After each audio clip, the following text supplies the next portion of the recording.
Welcome back, children. Welcome to Friendication, friendly app for easy education. So today I have brought to you a new poem, a second poem, Fire and Ice by Robert Frost. So earlier we studied the first poem, which was also by Robert Frost. Today also we'll study again the second poem of his, that is Fire and Ice. तो जैसा कि आपने board पे देखा fire and ice, अब ये इनका literal meaning तो सबको पता है, हम यहाँ पर पढ़ेंगे इसका फिगरेटिव मीनिंग. पोएम में आइस और फायर का मतलब क्या है. तो जो मीनिंग हमको पता है उसका मतलब यहाँ पर कुछ और भी है. क्या है वो हम आज देखेंगे. तो फायर मतलब बच्चों यहाँ पर क्या बोलना चाह रहे हैं पोएट. फायर मतलब डिजायर और you can say passion. Okay. And ice मतलब बच्चों, आइस मतलब समवन विद कोल्ड हार्ट और हेट्रेड. आइस मतलब हेट्रेड और cold hearted. So this is the meaning of ice, that is hatred or cold hearted, whereas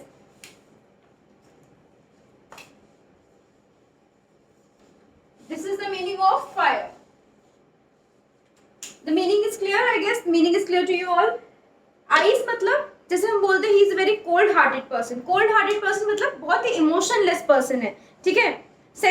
उसका जो emotions है it is too strong to feel for someone. मतलब वो बहुत ही cold hearted है, उसको किसी से परवाह नहीं है. This is hatred or cold hearted, that is ice. And fire means the desire, the burning passion in you. ठीक है. The anger in you is the fire, जो यहाँ पर पोएट कहना चाह रहे हैं. दोनों मीनिंग्स क्लियर है बच्चों. अब हम आगे पढ़ेंगे. अब वन बाय वन हम सारे लाइंस पढ़ेंगे और समझेंगे. So again let's start.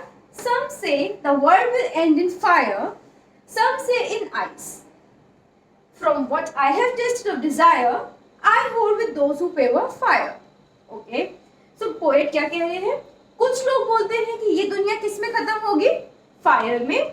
That is in desire. अपने इनकी खुद की वॉन्ट्स इतनी है, इनके डिजायर इतने हैं, इनके पैशन इतने हैं कि ये इस ग्रीड में ही खत्म हो जाएंगे. Whereas some will end in ice. कुछ लोग इतने हेटरेट करते हैं, दूसरों के लिए इतनी नफरत है, इतने कोल्ड हार्टेड है कि इतने इमोशनलेस है कि इनकी वजह से दुनिया विल बी एंडेड. तो ये कह रहे हैं पोएट रॉबर्ट फ्रॉस्ट के बोल रहे हैं that world will end either due to water, ice और फायर.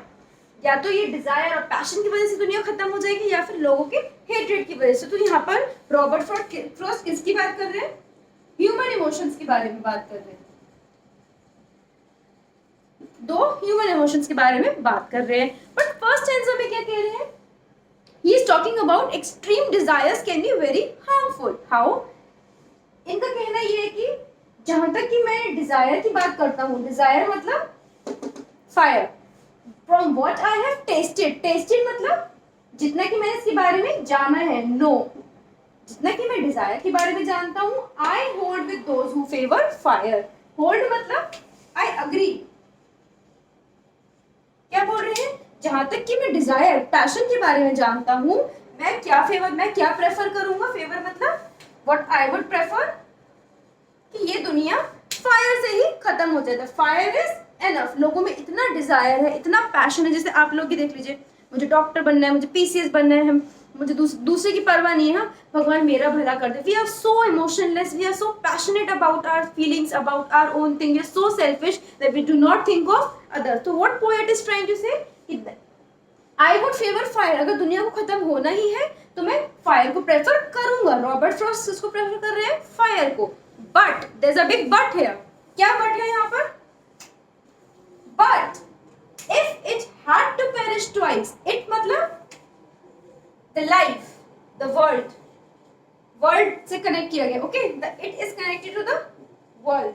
अगर इस दुनिया को दो बार खत्म, पेरिश मतलब डाई, फिनिश. अगर इस दुनिया को दो बार खत्म करना हो, सॉरी मैं horrible writing, I just improve it.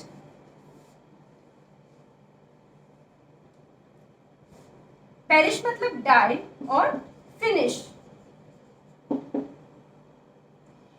This world had to finish twice मतलब दो बार अगर इस दुनिया को खत्म होना होगा तो मैं क्या बोलूंगा. I think I know enough of hate also. मतलब डिजायर के साथ साथ हेट भी काफी है इस दुनिया में, दुनिया को खत्म करने के लिए. To say that for destruction ice is also great and would suffice. Suffice मतलब enough. क्या बोल रही है कि वैसे तो मैं किसको प्रेफर करता हूँ, डिजायर को, फायर को, बट अगर ये दुनिया 2 बार खत्म होने की है तो मैं क्या बोलूंगा कि इस दुनिया में नफरत भी बहुत है बच्चों. क्या इस दुनिया में I know enough of hate to say that for destruction ice is also sufficient. आया समझ में बच्चों. तो क्या बोला इन्होंने, पहले पोएट ने क्या बोला, I prefer desire. I know the fire is too much, the desire, the burning passion is too much to end this world. But अगर इस दुनिया को 2 बार खत्म होना होगा तो मैं क्या प्रेफर करूंगा, तो मैं क्या बोलूंगा कि इस दुनिया में नफरत भी बहुत है. The ice is also great to end this world. तो समझ में आया बच्चों, इन्होंने 2 डिवाइसेस यूज किए हैं, 2 लिटरेरी वर्ड्स यूज किए हैं, फायर एंड आइस. दुनिया को खत्म करने के इन्होंने क्या बोला, वैसे तो fire is enough, desire is enough. Last time I'm repeating, desire is enough. But if the world had to end twice, अगर इस दुनिया को 2 बार खत्म करना होगा तो मैं क्या बोलूंगा कि आइस भी बहुत sufficient है to end this world. I really hope आपको ये poem समझ में आई हो. हम क्विकली एक बार रिवाइज कर लेते हैं. Some say the world will end in fire, some say in ice. From what I have tasted of desire, I hold with those who favor fire. Poet क्या बोल रहे हैं, वैसे तो दुनिया फायर से खत्म हो जाएगी and I prefer desire, but if it had to perish twice I think I know enough of ice to say that for destruction ice is also great and sufficient. So I hope this छोटी सी poem is very clear to you all. Even if it is not clear, you can ask me any doubt in comment section.